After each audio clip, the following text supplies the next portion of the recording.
The Trojan War. A clash of titans, a battle for the ages. It all began with a woman, Helen, the most beautiful woman in the world. She was kidnapped, taken to Troy, a city of great walls and even greater warriors. This act ignited a firestorm. Menelaus, Helen's husband, was the king of Sparta. He called upon his brother, Agamemnon, a powerful king in his own right. Together, they assembled a vast army, the likes of which the world had never seen. Their goal was simple, to crush Troy and bring Helen home. Across the Aegean Sea they sailed, 1,000 ships carrying the wrath of the Greeks. They landed on the shores of Troy, a formidable force facing a city determined to resist. And so began a siege, a brutal back and forth that would last for 10 long years. The Greeks, with their legendary heroes like Achilles and Odysseus, fought bravely.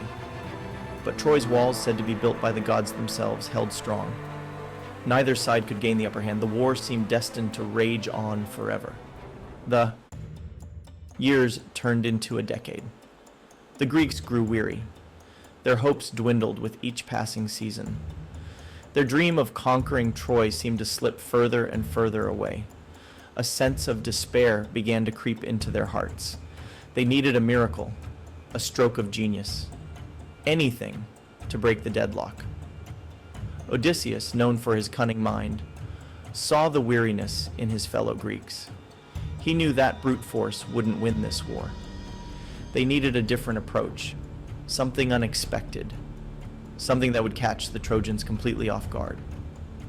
One day, an idea struck him, a plan so audacious, so daring, that it could change the course of the war. He proposed building a giant wooden horse, an offering of peace to the Trojans. But this would be no ordinary gift.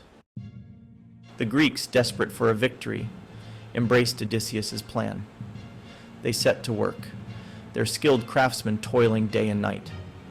They used the wood of sacred trees to construct a horse of unimaginable size, its hollow belly large enough to conceal a group of their finest warriors. Meanwhile, Odysseus set his plan in motion. He ordered the Greeks to burn their camp, creating the illusion of retreat. They sailed their ships to a nearby island, hiding just out of sight. On the Trojan beach, they left behind the magnificent horse, a seemingly innocent peace offering. The Trojans, weary from years of war, were overjoyed. They believed the Greeks had finally given up.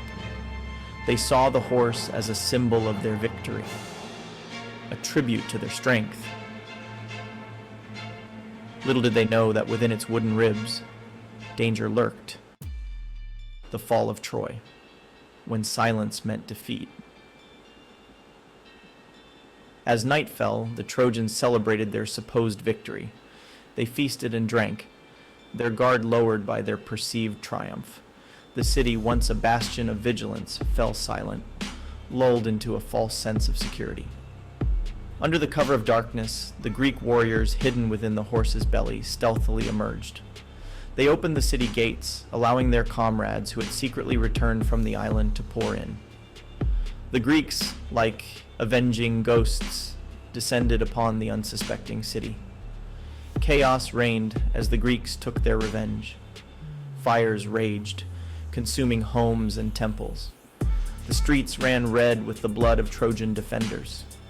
The once impregnable city of Troy had fallen, a victim of its own hubris. Echoes of Troy, a story for the ages. The Trojan War, with its tales of heroism, love, and betrayal, continues to captivate us millennia later. The story of the Trojan horse, a symbol of cunning strategy and the dangers of blind trust, remains a cautionary tale for all time.